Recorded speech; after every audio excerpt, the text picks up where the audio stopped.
నాగేంద్రహారాయ త్రిలోచనాయ భస్మాంగరాగాయ మహేశ్వరాయ నిత్యాయ శుద్ధాయ దిగంబరాయ తస్మై నకారాయ నమః శివాయ. భక్తి టీవీ ప్రేక్షకులకు నమస్కారం. పరమ పవిత్రమైనటువంటి మాసం శ్రావణ మాసం. శ్రావణ మాసం అనేక పర్వములకు నిలయం. శ్రవణం అంటే భగవత్ సంబంధమైనటువంటి గుణగణములను, భగవత్ సంబంధమైనటువంటి నామమును నిరంతరం శ్రవణం చేస్తూ భగవత్ సన్నిధిలో గడిపేటువంటి అద్భుతమైనటువంటి మాసంగా శ్రావణ మాసం వచ్చింది.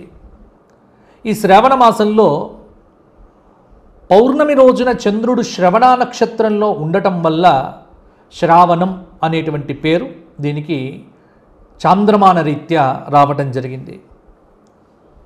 శ్రావణ మాసంలో వచ్చేటువంటి పర్వములలో అతి ముఖ్యమైనటువంటిది నాగ చతుర్థి, గరుడ పంచమి, నాగపంచమి. ఇక్కడ రెండు శబ్దములతో కూడా కీర్తించవచ్చు. సర్ప సంబంధమైనటువంటి ఆరాధన చెయ్యటానికి ఈ మాసం చాలా అనుకూలమైనటువంటి మాసం.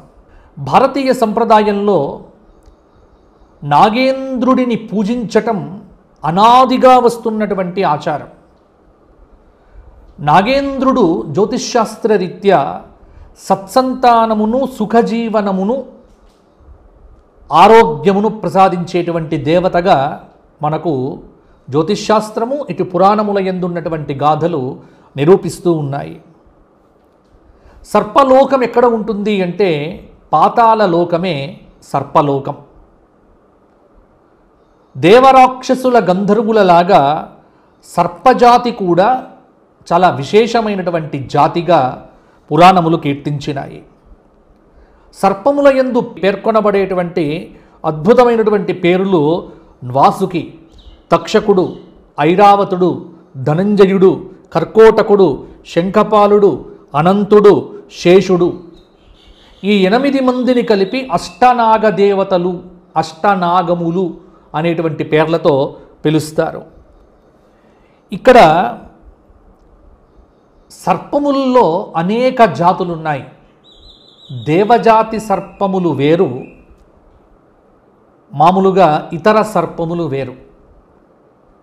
సర్పాలను హింసించడం కానీ, సర్పముల యొక్క పుట్టలను నాశనం చేయడం కానీ, విపరీతంగా సర్పములను చంపడం కానీ, దీనివల్ల ఏర్పడేటువంటి దోషాన్ని సర్పదోషము, నాగదోషము, నాగశాపము అనేటువంటి పేర్లతో కూడా పిలుస్తారు. దశవిధ వంధ్యా దోషాలు ఎందుకు కలుగుతాయి అని కనుక పరిశోధన చేస్తే దానిలో అధిక భాగము సర్పశాపం వల్ల, నాగశాపం వల్లనే కలుగుతాయి అనేటువంటిది నిరూపితమవుతూ ఉన్నది.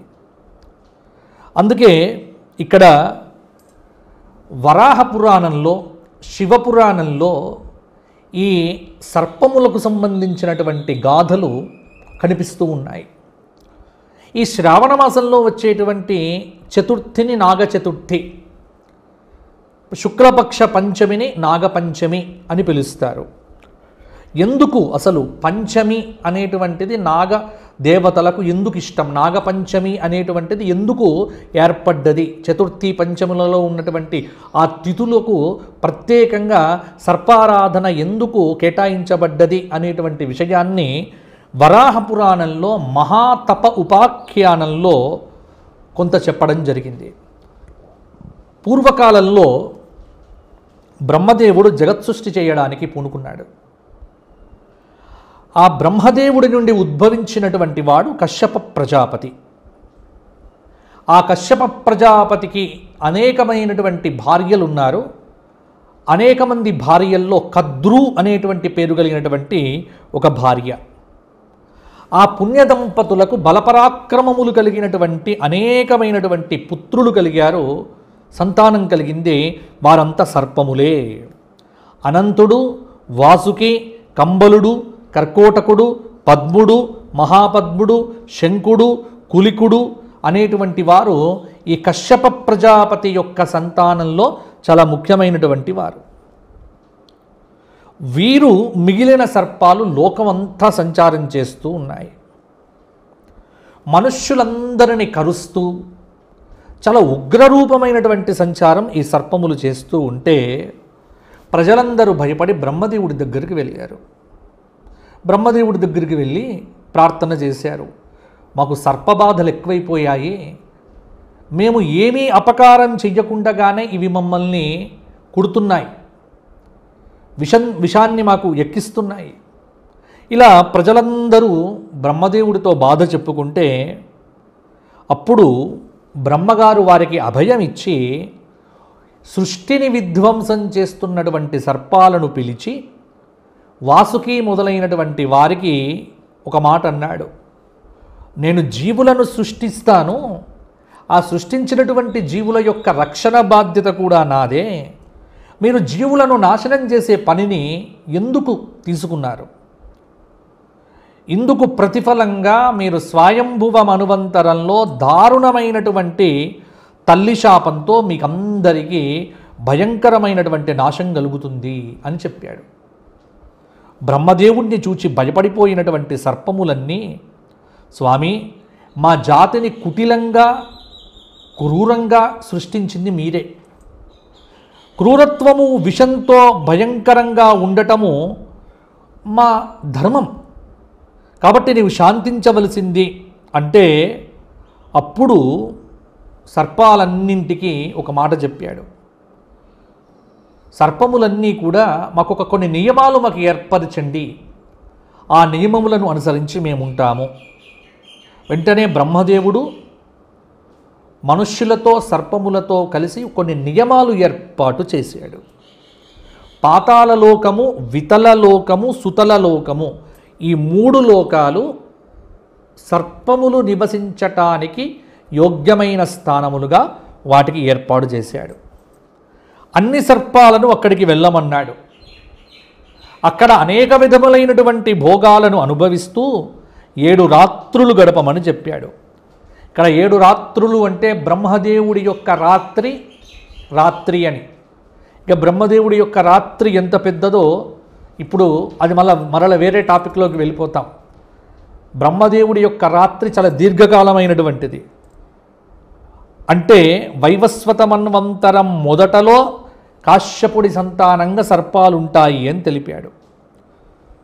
గరుత్మంతుడికి వీరు దాయాదులవుతారు. ఆ కాలంలోనే గరుత్మంతుడు మిమ్మల్ని తింటాడు, ఇది మీ దోషం కాదు అని సర్పాలకు చెప్పాడు. చెప్పి ఈ నియమాలకు భిన్నంగా ఎవరైతే ప్రవర్తన చేస్తారో వారికి మాత్రము దండన తప్పదు. ఎవరెవరిని సర్పములు కరవాలి, కాలము తీరిన వాడిని మాత్రమే మీరు కరవండి. మీకు అపకారం కలిగించినటువంటి మనుష్యులను మాత్రమే బాధించండి. మంత్రాలు, ఓషధులు, గారుడ మండలాలు కలిగినటువంటి వారి విషయంలో కొంత మీరు భయపడండి, ఇంకేమీ ఆలోచించద్దు, ఈ నియమాలకు కట్టుబడి ఉండండి అన్నాడు. ఇవన్నీ జరిగినటువంటి తిథి పంచమి తిథి అట. పంచమి తిథి నాడు సర్పలోకానికి సంబంధించినటువంటి నియమములు ఏర్పడటం జరిగింది కాబట్టి సర్పాలకు పంచమి తిథి చాలా ఇష్టము అని, సర్పములకు ఇష్టమైనటువంటి ఈ పంచమి తిథి నాడు మనము గనక సర్పారాధన, సర్పస్మరణ, సర్పపూజ గనక చేసినట్లయితే సర్పకుల దేవతల యొక్క అనుగ్రహాన్ని మనం పొందుతాము అనేటువంటిది ఈ మహాతప ఉపాఖ్యానంలో మనకు చెప్పబడినటువంటి అంశం. ఇక ఇంతే కాదు, మీకు పురాణాల్లో చూస్తే కశ్యప ప్రజాపతి యొక్క భార్యలు మీకు గరుడోపాఖ్యానం అనేటువంటి పేరుతో మహాభారతంలో ఆదిపర్వంలో ఒక కథ వస్తుంది. అక్కడ కూడా సర్పములకు గరుత్మంతుడకు యుద్ధం జరుగుతుంది. అలాగే పరీక్షిత్తు యొక్క కథలో కూడా చచ్చిపడినటువంటి పామును వేయటం వల్ల బ్రతికి ఉన్నటువంటి తక్షకుడి యొక్క శాపానికి గురి అవుతావు అని శమీకుడు యొక్క కొడుకైనటువంటి శృంగి శాపం ఇచ్చాడు. ఇలా సర్పాలకు సంబంధించినటువంటి అనేక గాథలు మనకు పురాణాల్లో కనిపిస్తూ ఉన్నాయి. పూర్వము జరత్కారు అనేటువంటి ఒక ఋషి ఉండేవాడు. ఇది కూడా మహాభారతంలో ఉంది, దేవీ భాగవతంలో ఉంది, శ్రీమద్ భాగవత కథల్లో కూడా ఇటువంటి కథలు మనకు వస్తూ ఉంటాయి. జరత్కారు అనేటువంటి ఋషి, అతడు బ్రహ్మచారి. అతడు పితృదేవతలను ఉద్ధరించడానికి నాగరాజు యొక్క చెల్లెలు, వాసుకి యొక్క చెల్లెలైనటువంటి తన పేరే కలిగినటువంటి జరత్కారు అనే పేరు కలిగినటువంటి ఆవిడను జరత్కారుడు వివాహం ఆడాడు. ఆ జరత్కారువే మానసాదేవి అని మనకు దేవీ భాగవతం చెబుతుంది. ముఖ్యంగా జరత్కారు అనేటువంటి ఆ మానసాదేవి యొక్క పుత్రుడు ఆస్తిక మహర్షి. ఆస్తికుడి యొక్క కథ కూడా మీకు మహాభారతంలో వస్తుంది. జనమేజయుడు తీవ్రమైనటువంటి కోపంతో అద్భుతమైనటువంటి సర్పయాగం చేస్తూ ఉంటే ఆ సర్పయాగాన్ని ఆపి తన మాతృవంశాన్ని కాపాడినటువంటి కథ మనకు మహాభారతంలో వస్తుంది. అందుకే చూడండి, ఒక మంత్రం ఉంది, జరత్కారో జరత్కార్వాం సముత్పన్నో మహాయశాః ఆస్తికః సత్యసంధో మాం పన్నగేభ్యో అభిరక్షతు అసితంచ ఆర్తిమంతంచ సునీతంచాపి యస్మరేత్ దివా వా యది వా రాత్రౌ నాస్య సర్పభయం భవేత్. ఇది మనకు పురాణాల్లో ఉన్నటువంటి కథ. జరత్కారుకు జరత్కారికి పుట్టినటువంటి వాడు ఆస్తిక మహర్షి. ఈ ఆస్తిక మహర్షి యొక్క స్మరణ చేసినటువంటి వారికి సర్పభయం ఉండదు. ఎవరైతే ఈ స్మరణ చేస్తారో, అందుకే ఆస్తిక మహర్షి, మీకు ఎప్పుడైనా సర్పం కనిపిస్తే ఆస్తిక మహర్షి యొక్క స్మరణ చేస్తే సరిపోతుంది. అలాగే కర్కోటకుడు అనేటువంటి యొక్క సర్పము యొక్క కథ నలోపాఖ్యానంలో వస్తుంది. అంటే ఇవన్నీ ఎందుకు చెబుతున్నానంటే, మీకు నాగజాతికి సంబంధించినటువంటి పురాణ గాథలు, సర్పలోకానికి సంబంధించినటువంటి పురాణ గాథలు, ముఖ్యంగా సర్పాలలో మొత్తం మనకు 78 సర్పముల యొక్క పేర్లు వస్తాయి. ఆ పేర్లు మీకు పురాణాల్లో కనిపిస్తాయి. శేషుడు, వాసుకి, ఐరావతము, తక్షకుడు, కర్కోటకుడు, ధనంజయుడు, కాళీయుడు, మణినాగుడు, నీలుడు, అనీలుడు, కల్మాషుడు, శబలుడు, కోటనకుడు, హేమగుహుడు, బాహ్యకర్ణుడు, సంవర్తకుడు, ఇలా 78 పేర్లు. ఆశ్లేష సర్పబలి పూజ చేసేటప్పుడు మనము ఈ పేర్లన్నింటినీ కూడా ఆవాహనం చేస్తాం. కాబట్టి ఈ తెలంగాణలో కానీ మన ప్రాంతీయమైనటువంటి ఆచారంలో, మహారాష్ట్ర సంప్రదాయంలో కూడా ఈ నాగపంచమి రోజున పూజ చేసేటువంటి సమయంలో కూడా కొంత విశేషమైనటువంటి ఆరాధన, అంటే నాగపంచమి పూజ ఆరాధన ఏమిటి అంటే, పూర్వకాలంలో కూడా ఈ నాగపంచమి రోజున్నే ఒక ఒక సర్ప శాపానికి సంబంధించినటువంటి ఒక వ్యక్తికి సర్పానుగ్రహం వల్ల సత్సంతాన ప్రాప్తి కలిగింది కాబట్టి శ్రావణ శుక్ల పంచమి నాడు నాగపంచమి పూజ చేస్తున్నట్టుగా కొన్ని కథల్లో మనం చూడవచ్చు. ఉత్తర భారతదేశంలో ఈ నాగపంచమి రోజున నాగసోదరి అయినటువంటి మానసాదేవిని పూజిస్తారు. ఈ మానసాదేవి ఇంతకుముందు చెప్పినట్టుగా జరత్కారువు యొక్క భార్య. అందుకే మాతృవంశకాన్ని కాపాడినందుకు గుర్తుగా ఈ నాగపంచమి రోజున కూడా ఆడబిడ్డలు పుట్టింటికి వెళ్ళి గడప గడిగి పుట్టిల్లు బాగుండాలి, నా సోదరులు బాగుండాలి, ఎలాగైతే మానసాదేవి తన వాసుకి యొక్క వంశాన్ని కాపాడినట్టుగా ఇక్కడ ప్రతి స్త్రీ కూడా నాగపంచమి పూజ చేసి ఆ నీళ్లతో సోదరుల యొక్క కళ్ళు, తల్లిదండ్రుల యొక్క కళ్ళు తుడిచి తన పుట్టిల్లు బాగుండాలి అని కోరుకునేటువంటి పూజా విశేషము ఈ నాగపంచమి రోజున ప్రధానంగా కూడా ఆచరించేటువంటి విధానం మనకిక్కడ కనిపిస్తూ ఉన్నది. అది మహాభారతంలో ఉన్నటువంటి దీనికి సంబంధించినటువంటి గాథగా కనిపిస్తూ ఉన్నది.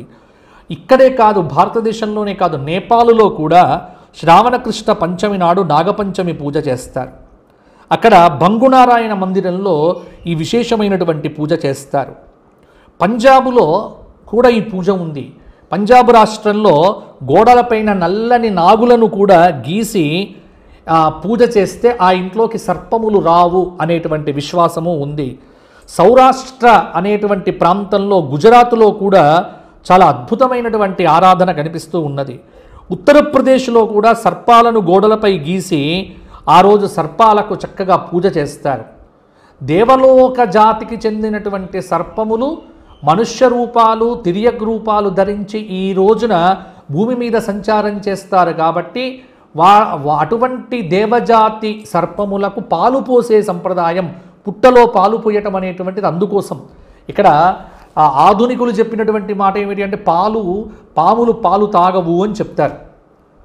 ఇది జాతిపరంగా, బయాలజీ ప్రకారంగా, లేకపోతే మీరు జంతుశాస్త్రం ప్రకారంగా, జీవశాస్త్రం ప్రకారంగా దాన్ని ఒప్పుకున్నప్పటికీ మన సనాతన ధర్మంలో ఉన్నటువంటి ఆచారం ఏంటంటే ఈ నాగపంచమి రోజున దేవజాతికి చెందినటువంటి నాగులన్నీ కూడా భూలోకంలో సంచారం చేస్తాయి, పాతాళలోకం నుంచి వచ్చి.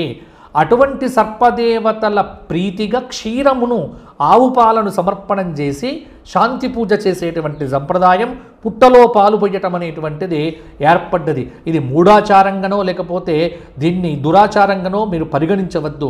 పాములు పాలు తాగుతాయి. ఏ పాములు పాలు తాగుతాయి? దేవజాతి సర్పములు మాత్రమే క్షీరాన్ని సేవిస్తాయి. ఇది మనకు అనాదిగా మన విశ్వాసం. అలాగే సౌరాష్ట్రలో కూడా అనేక నాగమందిరాలు ఉన్నాయి. భారతదేశంలో రావి చెట్టు కింద నాగప్రతిష్ఠ చేయడం అనేటువంటిది జరుగుతుంది.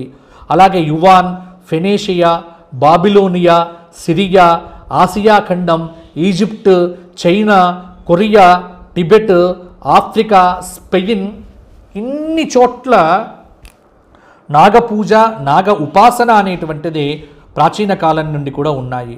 ఫెర్గుసన్ అనేటువంటి ఒక ఆదిమ జాతుల్లో కూడా ఈ నాగారాధన ఉన్నట్టుగా మనకు కొన్ని కనిపిస్తూ ఉన్నాయి. కాబట్టి శ్రావణ మాసంలో పంచమి రోజున, చతుర్థి రోజున, అలాగే శ్రావణ పూర్ణిమ రోజున కూడా ఈ విధమైనటువంటి ఆచారాలు, సంప్రదాయాలు ఆచరించడం అనేటువంటిది కనిపిస్తూ ఉన్నది. అలాగే ఊరికి ఒక కథ కనిపిస్తూ ఉంటుంది నాగపంచమికి సంబంధించి. శ్రావణ శుద్ధ పంచమి నాగపంచమి, కార్తీక శుద్ధ చవితి నాగచవితి, మార్గశీర్ష శుద్ధ షష్ఠి సుబ్రహ్మణ్య షష్ఠి. చైత్ర శుక్ల పంచమిని కూడా నాగపంచమి అని పిలుస్తారు. అలాగే ఏ నెలలో అయినా సరే పంచమి రోజున నాగపూజ చెయ్యవచ్చు అనేటువంటిది మనకు దేవీ భాగవత పురాణం చెబుతూ ఉన్నది. నాగపూజ చేస్తే నాగపూజకు సంబంధించినటువంటి దోషములు ఏవైతే ఉన్నాయో మన జాతకంలో కనిపిస్తూ ఉంటాయి. అందుకే మన జాతకంలో కనుక మీరు చూస్తే లగ్నంలో రాహువు, సప్తమంలో కేతువు, లగ్నంలో కేతువు, సప్తమంలో రాహువు, పంచమంలో రాహువు, 12వ స్థానంలో రాహువు, చతుర్థంలో రాహువు, లగ్నంలో రాహువు, ఇలా రాహు సంబంధమైనటువంటి విషయాలు, రాహువు కేతువు కలిసి ఉండటము, రాహువు శని కలిసి ఉండటము, శని కేతువులు కలిసి ఉండటము, శని రాహువులు కలిసి ఉండటము, ఇవన్నీ కూడా సర్ప సంబంధమైనటువంటి శాపదోషాలుగా మనము చూడవచ్చు. అందుకే కుండలి చూస్తే నాగదోషం ఉందా లేదా అనేటువంటిది బ్రహ్మాండంగా చెప్పవచ్చు. కాబట్టి అటువంటి నాగదోషములు ఉన్నటువంటి వాళ్ళందరూ కూడా ఈ శ్రావణ పంచమి రోజున చేసేటువంటి ఆరాధన, పూజ చాలా అద్భుతమైనటువంటి ఫలితం అనేటువంటిది ఇస్తుంది. ఖచ్చితంగా సర్పబలి అనేటువంటిది చెయ్యాలి. ఆశ్లేష నక్షత్రం రోజున కూడా సర్పారాధన అనేటువంటిది ఉన్నది. కాబట్టి సర్పానికి సంబంధించినటువంటి అనేకమైనటువంటి రహస్యములు, తర్వాత సర్పాలకు సంబంధించినటువంటి అనేక విషయములు మనకు పురాణాల్లో ఉన్నాయి, జ్యోతిష్శాస్త్రంలో ఉన్నాయి. సర్పశాపం ఎలా పోతుంది అంటే తద్దోష పరిహారార్థం నాగపూజాం సమారభేత్ స్వగృహ్యోక్త విధానేన ప్రతిష్టాం కారయేత్ సుధీహి. సర్పదోషం పోవటానికి గృహ్యసూత్రముల ప్రకారంగా నాగేంద్రుని యొక్క బంగారు ప్రతిమతో పూజ చేసి నువ్వులు మొదలైనటువంటివి దానమిచ్చి సర్పాలను పూజిస్తే సర్పదోషాలు తొలగిపోతాయి అన్నారు. కాబట్టి అలాగే మీకు ఉపనిషత్తుల్లో కూడా సర్పసూక్తాదులు మొదలైనటువంటివి కూడా ఉన్నాయి. జంటనాగులు, తర్వాత సర్ప సంబంధమైనటువంటి సుబ్రహ్మణ్య ఆరాధన, ఇలా సర్పానికి సంబంధించిన అనేక ఉపాసనా రహస్యాలు పురాణముల యందు మనకు కనిపిస్తూ ఉన్నాయి. కాబట్టి ఈ నాగపంచమి రోజున సర్పదోషం ఉన్నటువంటి వారు, అలాగే తమ ఇంటికి కులదైవంగా చాలామంది ఇళ్లల్లో ఆ పేర్లు పెట్టి పిలుస్తారు. నాగేషు, నాగేశ్వరు, నాగమ్మ, ఇలా ఇంటికి సంబంధించిన పేర్లు కూడా ఉంటాయి. కాబట్టి అటువంటి పేర్లు కలిగినటువంటి వారు సర్ప ఆరాధన అనేటువంటిది నమ్మి తీరాలి. విశ్వాసంతో మీరు పూజ చేయండి, సర్పములన్నీ కాపాడతాయి. కాబట్టి సర్పారాధనకు అత్యంత విశేషమైనటువంటి దినంగా ఈ నాగపంచమి రోజున నాగపూజ చెయ్యండి, మానసాదేవి స్తోత్రపారాయణం చెయ్యండి, సుబ్రహ్మణ్య స్తోత్రపారాయణం చెయ్యండి. మీ సమీపంలో ఉన్న జంటనాగుల యొక్క ప్రతిమను దర్శనం చేసుకోండి, పాలతో కూడా అభిషేకాదులు చెయ్యండి. తప్పకుండా సర్ప అనుగ్రహం అనేటువంటిది కలుగుతుంది. ఇలా ఎన్నో విశేషాలతో కూడినటువంటి సర్ప ఆరాధనకు, ఉపాసనకు చాలా అద్భుతమైనటువంటి రోజు నాగపంచమి. లోకాః సమస్తాః సుఖినో